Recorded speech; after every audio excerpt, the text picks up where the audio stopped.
여러분 안녕하세요. 잘 지내셨어요? 정말 오랜만에 영상을 올리는 것 같아요. 저는 중학생들 내신 수업 준비를 하고 대비를 시키느라고 굉장히 바빴어요. 사실 저는 원래 책 수업을 하지만 중학생들 같은 경우에는 국어 성적이 안 나오면 독서 수업을 진행하기가 사실은 쉽지 않아요. 그 현실적인 이유 때문에 굉장히 바빴고요. 오늘 드릴 말씀은 이제 코로나가 길어지면서 아이들이 집에 있는 시간이 많잖아요.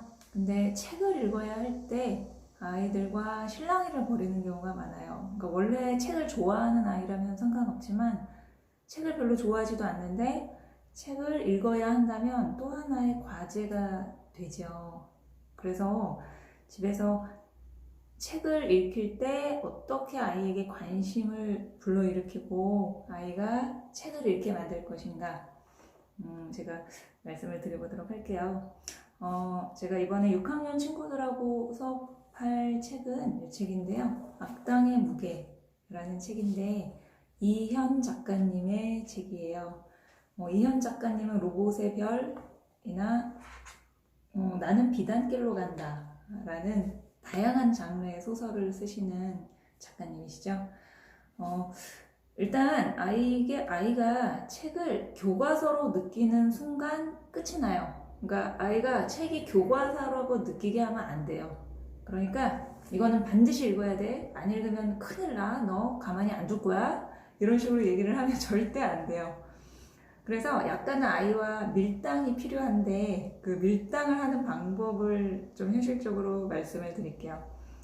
저는 주로 초등 6학년과 중학생들과 수업을 하는데 특히 5, 6학년, 고학년 친구들 중에서는 편독을 하거나 문학을 좋아하는 친구들은 문학만 읽는다든지 또 비문학을 좋아하는 비문학을 좋아하는 친구는 조금 드물기는 한데 재밌는 이야기책도 안 읽으려고 해서 어머님들 입장에서는 막 답답하고 그러신 경우가 있죠. 왜 안 읽을까? 근데 그게 제가 생각을 해보니까 일단 또 하나의 의무로 받아들여지면 책이 안 읽히는 거예요. 엄마가 읽으라고 했는데 싫어. 그냥 싫어. 그냥 어깃장을 놓는 거죠. 그리고 또 나한테 뭐 확인할 거잖아. 글 쓰게 시킬 거잖아. 라는 거죠. 근데 그 과정이 굉장히 세밀하고 자연스럽게 이루어져야 된다는 거예요. 그런 면에서 볼 때 제가 말씀을 드리는 건 이 책을 아이가 내가 장악했다. 이 책은 내 손아귀에 있다. 라는 느낌이 들면 일단 성공하시는 거예요. 그래서 책을 제가 아이들한테 나눠주기 전에 소개하는 방법. 그러니까 이른바 약간 그 책장사 같은 느낌?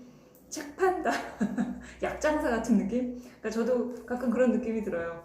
아이들한테 책을 소개할 때 싫음 말고 하지만 안 읽어볼 수 없을걸? 이런 느낌이 들게 하거든요. 물론 읽혀야죠. 결국은 수업을 진행을 하려면.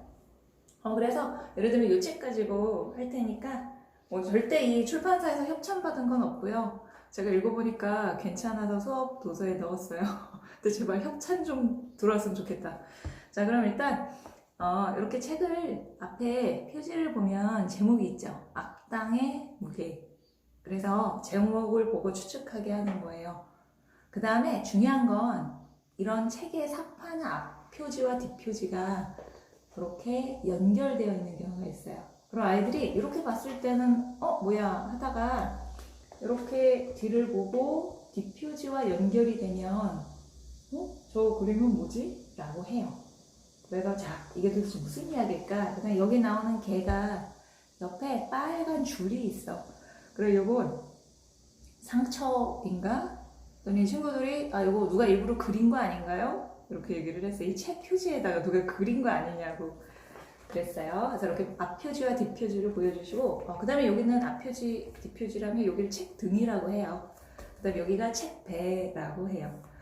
자, 그래서 이렇게 책을 펼치면 보통 이런 책은 여기에 책 날개가 있죠. 책 날개가 있고 작가를 보면서 혹시 너희들이 읽은 책이 있냐 라고 물어보면 내가 읽어본 책이 있는데 그 책 작가님이야 라고 반가워할 수도 있어요. 물론 아닌 경우도 있어요. 그래도 꿋꿋하게 나가야 돼요. 자, 그 다음에 이렇게 보통 책 표지하고 안에 이렇게 속지가 있어요. 근데 이 색깔이 은근히 잘 어울리게 세팅을 해요. 자, 그리고 이렇게 한 장을 넘기면 속표지가 있고 차례가 있어요. 그래서 차례가 있고 이 그림을 한번 보게 하는 거예요. 근데 이 책 어느 하나하나도 허투루 만들어진 게 아니다 라고 아이들한테 흥미를 불러일으켜 주는 거예요. 여기에 보면 이게 그 서울의 그 성곽이죠. 그리고 거기 개 한 마리가 문에서 고개를 삐죽 내밀고 있어요. 그러면 얘는 왜 이러는 걸까? 그 다음에 이 점선은 무엇을 의미하는 걸까? 아, 그럼 무슨 얘기인가? 자, 그 다음 차례를 한번 쓱 보지만 우리 문학책은 차례를 봐도 내용을 가늠하기가 쉽지 않아요. 비문학책은 차례를 보면 내용 전체적인 구성을 알지만, 자, 그리고 여기에서 뒤로 가서 아이들한테 저는 판권을 꼭 읽게 해요. 판권이 앞에 있는 경우도 있고 뒤에 있는 경우도 있는데 이 판권은 이 책의 간략한 역사라고 볼 수 있어요. 그리고 아이들이 판권을 읽으면 마치 내가 이 책에 대해서 뭔가 더 알고 있다라는 느낌이 들어요. 그래서 이렇게 보면 글쓴이 이현, 그린이 오윤화, 1판 1쇄 발행이 2014년 10월 20일, 1판 12쇄 발행일이 2020년 4월 20일. 그러니까 6년 동안 12쇄를 찍은 거죠. 즉 1쇄를 찍고 팔리면 다 팔리면 또 찍고 또 찍고. 그래서 그런 걸 간단하게 설명해주고 나중에 아이들이 새로운 책을 받게 되면 판권을 확인하는 습관이 생겨요. 그럼 아, 이 책은 많이 팔린 책이구나. 아, 이 책은 많이 팔리지는 않은 책이구나. 근데 주의할 건 많이 팔렸다고 무조건 좋은 책은 아니라는 거예요. 물론 인기가 많고 베스트셀러인 건 있지만 물론 뭐 좋은 책일 수도 있죠. 또 그 좋은 책이라는 기준이 사람마다 조금 다를 수 있지만 이 책이 가지고 있는 이력, 즉 역사에 대해서는 아이들이 한번 보게 되면 아, 이 책에 대해서 조금 더 친근감 있게 느껴지게 돼요. 자, 그리고 이제 책 읽기를 시작을 하는데 읽는 과정에서 여러분이 이제 다 읽고 난 다음에 뭔가 과제를 내주거나 하면 아이들이 읽을 때는 재미있게 읽어요. 그런데 읽고 나서 또 뭔가 과제를 하려면 귀찮고 싫은 거예요. 그렇다고 또 일일이 내용 확인을 하는 것도 아이들 입장에서 굉장히 싫어하거든요. 그래서 저는 일단 포스트잇을 활용을 해서 포스트잇을 활용을 하고 그 다음에 제가 인물관계도를 아이들한테 줘요. 이 책 같은 경우에는 이 표지에서도 나와 있듯이 이렇게 서로 마주보고 있는 두 인물, 사람과 동물이 나오죠.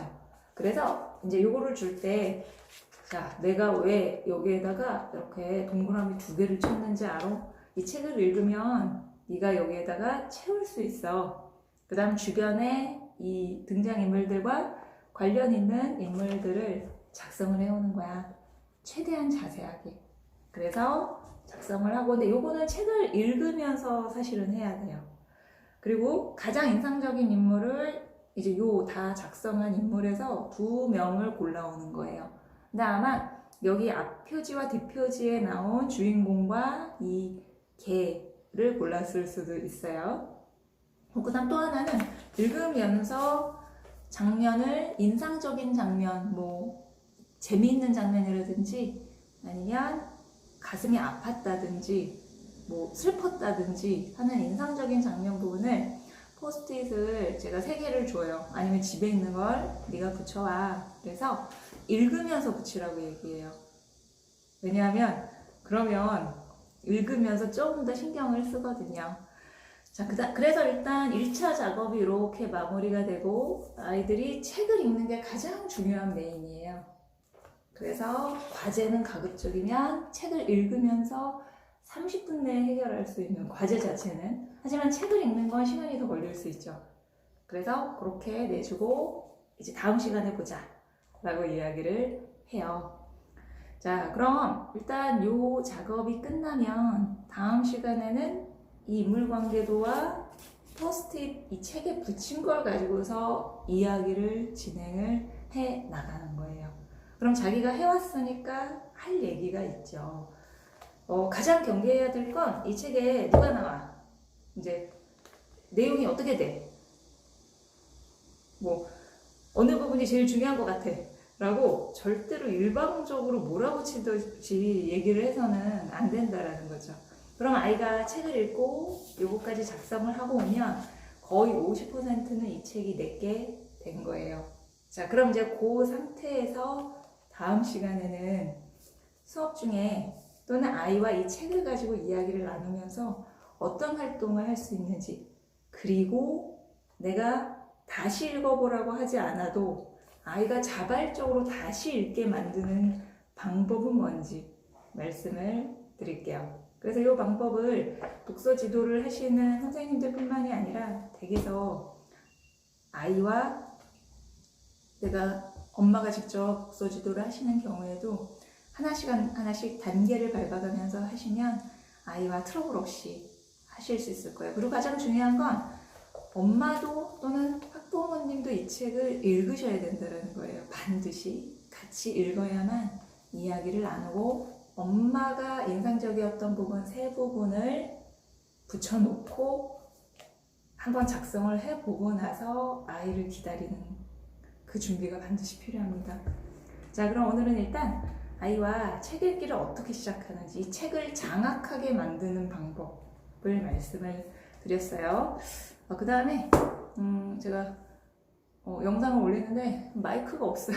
아직 수익을 못 내서 아직 수익을 못 내는데 웬 마이크냐. 그래서 일단 스마트폰으로 그냥 찍고 있어요. 그래서 그런 부분, 이렇게 화질이 안 좋거나 소리가 울리거나 이러는 건 양해를 해주세요. 그래서 저도 빨리 수익을 내서 번듯한 마이크 하나 사고 싶어요.